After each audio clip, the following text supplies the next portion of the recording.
Hi, welcome to our channel, dear viewers. In this video I will show you how to take care of the iPhone 14 Pro Max.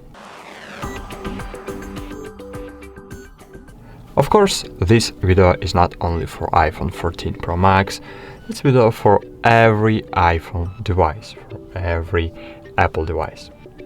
So, first of all, let's divide this video into two parts. The first part will be called care of the appearance of the device, and the second part will be called care of the internal condition of the device, since both are important for the overall experience. So let's start with the care of the exterior. So let's pretend that you just bought the phone. Most likely you spend so much money on the device because you are convinced that the iPhone will last a long time. And it does. But that's assuming you take proper care of it. So you bought the phone, the iPhone, and most likely the first thing you did was show it in your pocket. That's already wrong. Of course, nothing will happen to it because you put it on your pocket once, but you have to understand that when you walk, your phone is rubbing the screen of the fabric in your pocket. Most likely, there is fine dust and sand in the pocket, which together create a kind of abrasion that will create micro scratches on your screen of your device. Even if it seems like the pocket is completely clean, there are small particles of dirt in it anyway. The screen glass itself may not be scratched, but it will definitely damage the oleophobic coating of your device, of your screen. The oleophobic coating is a coating that prevents grease from your fingers from staying on the screen. That's why when your phone is new, there are no fingerprints on it. So what to do? That's right, you need to install a protective glass on your phone, right way. And if you wonder if there's a difference in a protective glass for the iPhone, I will tell you that yes. The difference is thickness of the glass and the presence of oleophobic coating on the glass. For example, I have no oleophobic coating, as you can see on my protective glass, because it's a most free glass for devices I found. So thick glass should not be taken. Maximum glass thickness does not provide maximum screen protection. You need to know it. It's better to take a glass of average thickness. So cheap glass also have one problem. I will show you. They can have bad glue on the device. As you can see, my device has I have iPhone 13. Wait a while. So I glued the cheapest glass on my personal phone with a bad glue, as you can see, and look what happens after 2 weeks. Only 2 weeks. So now I regret that I didn't pay twice as much intently and didn't glue quality glass.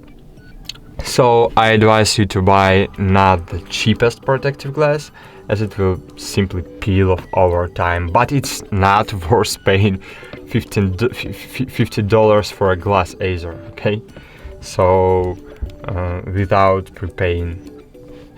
So okay, the next nuance in the protection of your cameras. Newest iPhones have convex cameras, so they are prone to frequent damage. And if you know yourself that your phone will often fall down, or you do not work in comfortable conditions for the phone, then I advise you to buy a protective plastic glass for the camera unit. So as you can see, I have the other one. Okay, this protective glass protective plastic glass for devices. Has a glue, but I can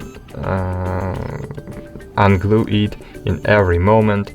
It has a glue, but not to regret. Okay, so of course it's good way to save your cameras.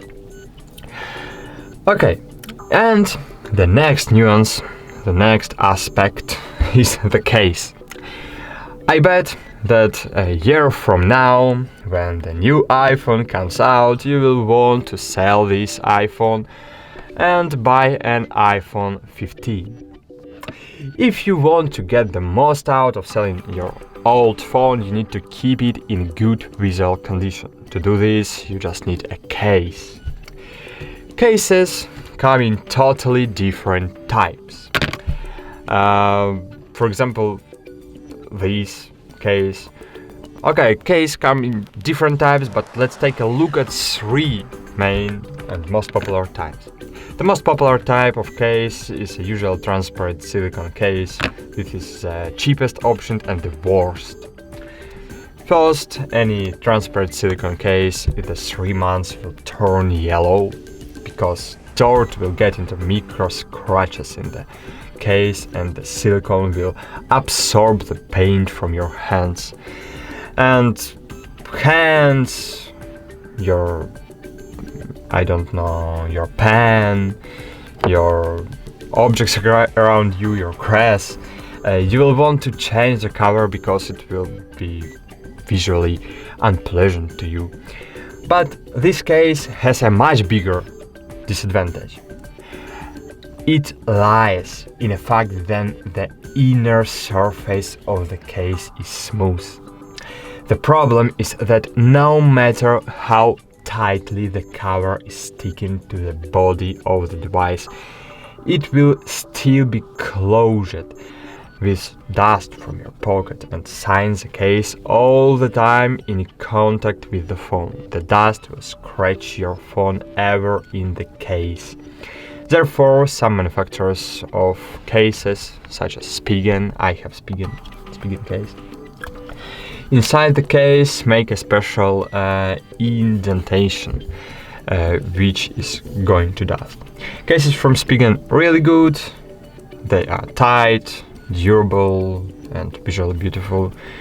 What is practically like is what I particularly like is that they don't make the device thicker. But therefore, the best cases for the iPhone is the original cases. All because they are glued inside a soft cloth.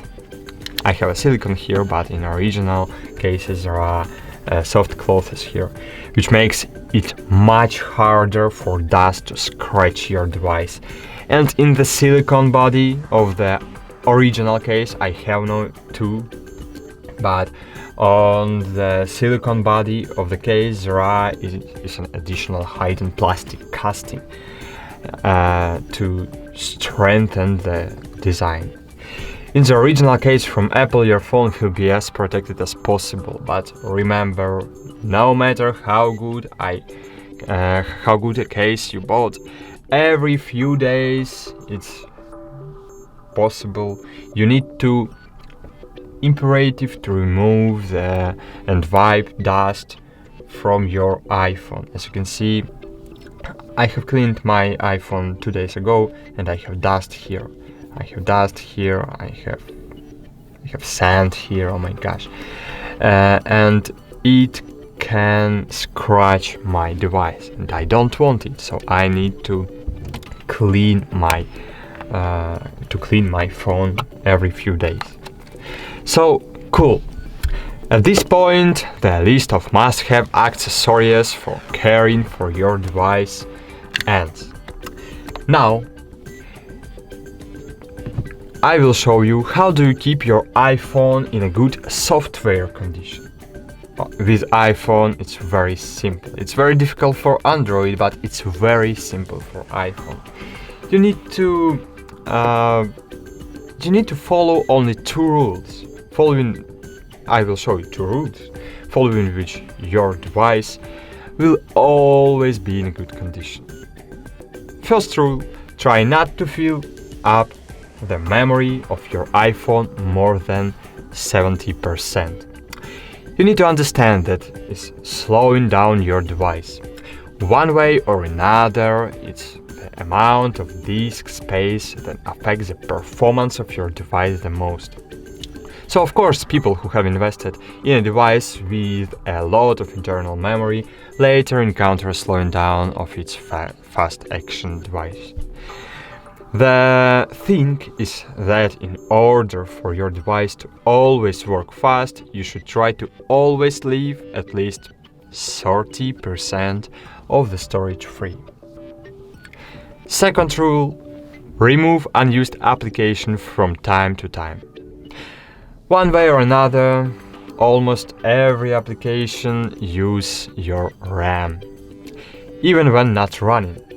Whatever it's for push notifications or to send you product recommendations, free RAM is the key to keeping your device running properly. And that's it. Be sure to tell us in the comments what rules you disagree with, what rules you follow, and what rules you agree with.